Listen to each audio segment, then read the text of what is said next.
Welcome, NFL fans. You're locked in for a trip through gridiron history, one classic at a time. Today, the time machine is landing at Rich Stadium in Orchard Park, New York, September 18th, 1977, for an opening day matchup between the Miami Dolphins and the Buffalo Bills. Both teams were coming off losing records in 1976, with the Dolphins finishing at 6-8 and the Bills clocking a mark of 2-12. It was 68 degrees, the rain was pouring. The Dolphins were favored by 2.5, and there were approximately 76,000 fans in attendance. Since the Dolphins made their debut in 1966, they had faced the Bills 22 times, going 17-4-1, including wins in the past 14 in a row. Buffalo was coached by Jim Ringo. In his second season leading the Bills, he had yet to coach them to a victory, with an 0-9 lifetime record. The Dolphins were coached from the other end of the winning and losing spectrum, relying on Don Shula.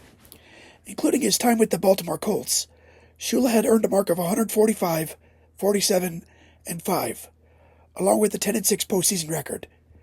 He more than doubled that 144 wins in the regular season before calling it quits. Joe Ferguson was in his fifth season quarterback in the Bills. He had a 72.8 quarterback rating and 50 touchdowns to 40 interceptions. Bob Griese was serving as Miami's quarterback for the 11th season. Over his first 10 seasons, he was 71, 41, and 3, with a 75.5 rating and 139 touchdowns with 128 picks. This was the first game in which Griese, who is legally blind in his right eye, wore glasses. Think about it. He's an NFL Hall of Fame quarterback, and he did it without depth.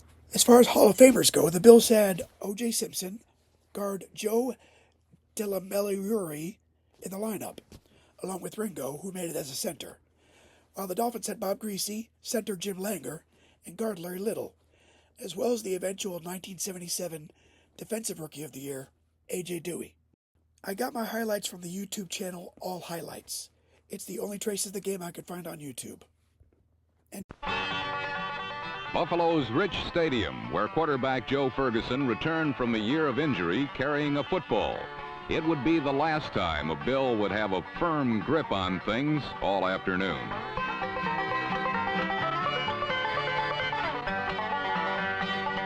Through 4 rain-soaked periods, the Bills treated the football like bubonic plague, avoiding contact with it whenever possible. The veteran Miami Dolphins, on the other hand, occasionally showed a bit more poise, like on this 22-yard sprint by Norm Bulash, the game's only touchdown. But on a day like this one, Bulash's effort proved quite enough.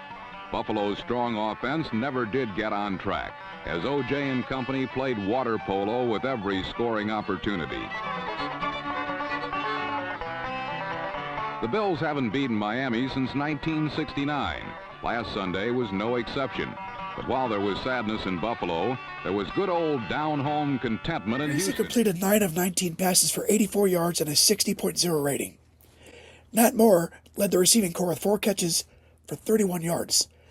Norm Bulash gained 48 yards on 14 carries, scoring the game's only touchdown on a 20-yarder. Ferguson was successful in completing 19 of his 37 offerings for 204 yards, no touchdowns, and 1 interception for a 56.6 rating. Bob Chandler caught 5 for 72 yards. Simpson gained 71 on 21 carries and caught another 7 passes for 68 yards. With this game in the books, the Dolphins completed their season with a healthy 10-4 mark, but missed the postseason because the Oakland Raiders claimed the solo wild card at 11-3. The Bills did not come close, landing on a 3-11 mark. If you like these videos, take a moment to like and subscribe. I do this daily, and there's already 73 videos on my channel.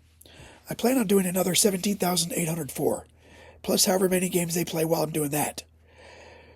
But that's it for today. Until next time, keep the laces out, keep the history alive. I'll see you on the next kickoff. Bye.